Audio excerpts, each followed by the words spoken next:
On a frigid winter night in Stockholm, a forgotten cassette tape emerged from the shadows. An archivist cleaning out an old house found it among faded photographs and studio files, simply labeled Rutger Confession.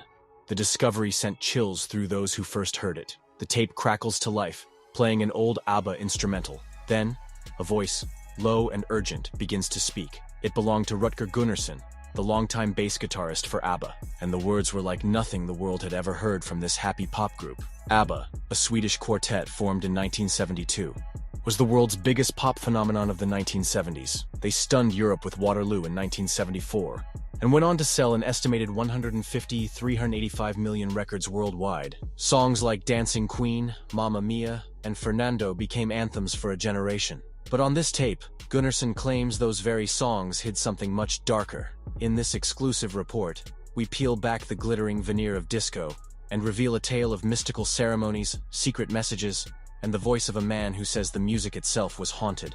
Johan Rutger Gunnarsson was born in 1946 in a quiet Swedish village. He learned bass guitar as a teenager and eventually joined Björn Ulvaeus's folk band. By 1971, he was recording in a small Stockholm studio with Benny Andersson and Björn on a new project, ABBA. To the world, ABBA was Agnetha's soaring soprano, Frida's emotive alto, and the songwriting duo of Björn and Benny. But behind the scenes, Rutger's melodic bass lines powered every hit. He played on all their albums and tours, even though he seldom took the spotlight. Friends remember him as the quiet architect of the ABBA sound, always in the background, yet absolutely essential. As ABBA's fame exploded, the band members fell in love and later broke up. By 1980, both marriages within the group had collapsed. Official histories note that the band's music grew darker and more introspective during this time. Rutger Gunnarsson seemed to feel these changes deeply. He became oddly isolated and distracted after studio sessions, often scribbling notes in a spiral notebook filled with symbols and half-sung melodies. Bandmates and engineers from Polar Studios recalled that Rutger began lighting candles during sessions, carrying a copy of an Old Norse text around the studio, and even speaking softly in what sounded like prayers in Swedish. On the Mamma Mia musical tour in the late 90s, some performers said Rutger would walk the stage during the final bows, eyes downcast. No one knew what was on his mind, until now. After ABBA officially disbanded in 1982, Rutger continued as a respected arranger, working on rock musicals like Chess and albums for stars worldwide. But his personal life became cloaked in mystery. By the time of his death in 2015, he was a reclusive figure. This confession tape is the first time we hear his voice telling the untold side of the story. The tape's narrator then describes unsettling scenes behind the scenes at Polar Studios, the heart of ABBA's creative empire. After rehearsals, as night fell, Gunnarsson says ABBA would turn off the studio lights and gather by candlelight. They arranged their gear in a pentagram formation, a ritual circle, and initiated a strange creative game. We began to hum an old melody in turn, he whispers on tape.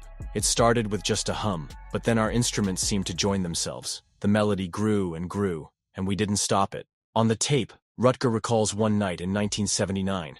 The room grew unnaturally cold, and he saw the flame of a candle bend sharply, as if blown by an invisible breeze. He says the others noticed too. One by one they left the circle, hearts pounding.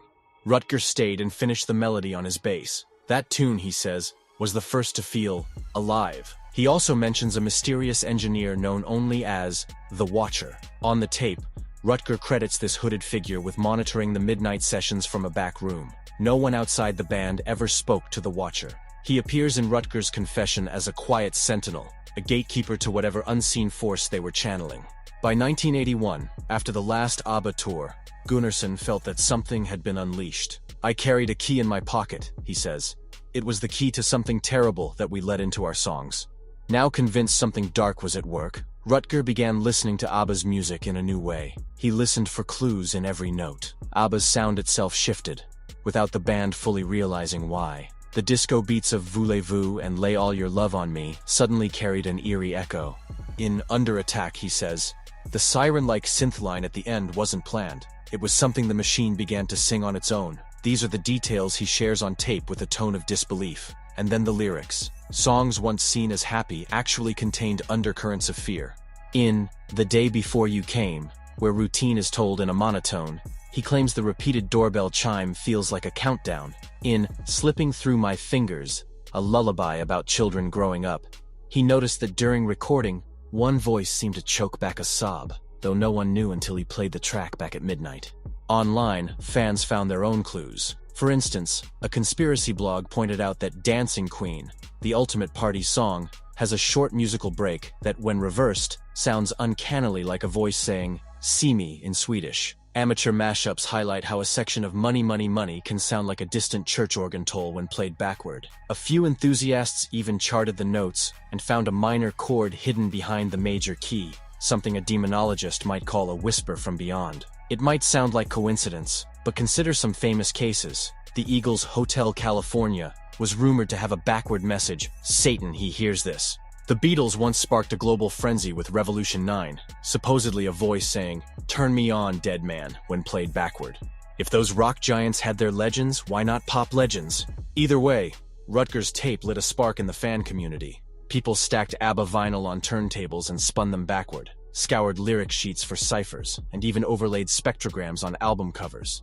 The simplest oddity became a clue, a squeak in the studio recording, a flicker in a music video. Everything fed the idea that something beyond happiness lurked in the music. At last, we come to the heart of the exposé. On the tape, we listen as Rutger Gunnarsson confesses everything. Rutger, on tape, whispering, "I never meant for any of this to happen. We were just making music, but I started to sense a presence in the studio. A breath behind the sound, a hunger in the silence." He speaks with sorrow. In one fragment, he describes a session late in 1979. Rutger, on tape. "I had placed a candle on the floor in the center of our circle. We all laid hands on our instruments. I played a bass line softly. Then the others joined. The melody came together like magic. When it ended, I looked and 2 candles were out, as if snuffed by something.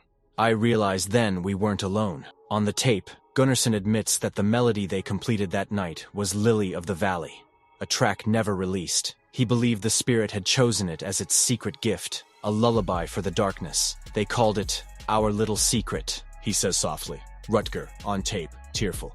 "We made a deal without understanding. Each song we finished, I felt, was granted to us. We got our hits, our fame, but I know now I should have wished for something else." He even names lines. That phrase in Mamma Mia, my, how can I resist you? To me, it felt like a real question, not a lyric. Sometimes at midnight, I'd stand by the fireplace humming it and swear the flames flickered in rhythm. "It's harder to say these things now, but I remember them." Rutger, on tape, whispering, "I'm sorry. I never meant to lie to the world, but I see the notes in the music now. They spell out the truth." The recording ends as suddenly as it began. Only the low hum of the empty studio remains. We are left in silence, a silence that seems to echo with questions. Has the truth finally come to light, or has this confession itself become a trap? By daybreak, the internet had exploded. Fans, critics, and comedy hosts all piled on. On Twitter and TikTok, short clips of the tape went viral. Mainstream media had its field day. Entertainment news anchors hyped ABBA, pop icons, or puppet masters. Late-night comedians quipped, "Apparently Waterloo was a real waterworks." The official ABBA fan club account tweeted a gif of Frida blinking in disbelief with the caption, "We wish we were kidding." Conspiracy vloggers spun new narratives daily. Some claimed a lost album was hidden in the master tapes. Others insisted the polar bear logo on the records was a pentagram in disguise. Even a Swedish tabloid made its front page, "ABBA or AB Evil." Ugh. Music historians noted an odd spike in ABBA streams on Spotify as fans listened again for clues. While many dismissed the tape as clickbait, others took it seriously. An audio forensics expert analyzed the noise floor and confirmed it matches Polar Studios' 1980s equipment, suggesting the recording is authentic. Vinyl collectors reported ABBA sales tripling as curious listeners decided to listen with fresh ears. And so we arrive at the end of this strange journey. What do we believe? Skeptics point out that humans love a good mystery. They note how seamlessly one could splice old recordings, or how emotion can be convincingly acted. Critics on message boards mockingly remake the whole thing as a satirical sketch, but even our team can't say for certain. For die-hard believers, Rutger Gunnarsson has become a tragic prophet. They scour every lyric and note, convinced that the veil has been lifted. ABBA's songs are being reinterpreted on the fly. What was once Waterloo is joked to mean, "Water you in now." Fan sites debate whether this tape belongs in the band's legend, like a lost Beatles album or Nixon's tapes. Yet even now we wonder, if Rutger was imagining it all, why does his confession feel so raw and remorseful? If he truly believed it, what was the pact, and can it be undone? The tape offers no instructions, only his sorrowful plea. Rutger, on tape, fading. Tell everyone, I never lied. They were always listening. Those are the last words on the tape. Tell everyone I never lied. They were always listening. Then nothing. Just silence. One thing is certain. From now on, ABBA's music will never sound the same. Those joyful melodies now carry a hint of something else. Every time we hear honey, honey, or gimme, gimme, gimme, a little dread might creep in at the back of our minds. In the end, only ABBA, and whatever forces they touched, know the truth. Did a humble bassist expose an otherworldly accident? Or did he summon a monster of his own making? We can only keep the tape spinning and ask ourselves, do we dare dance to the music now?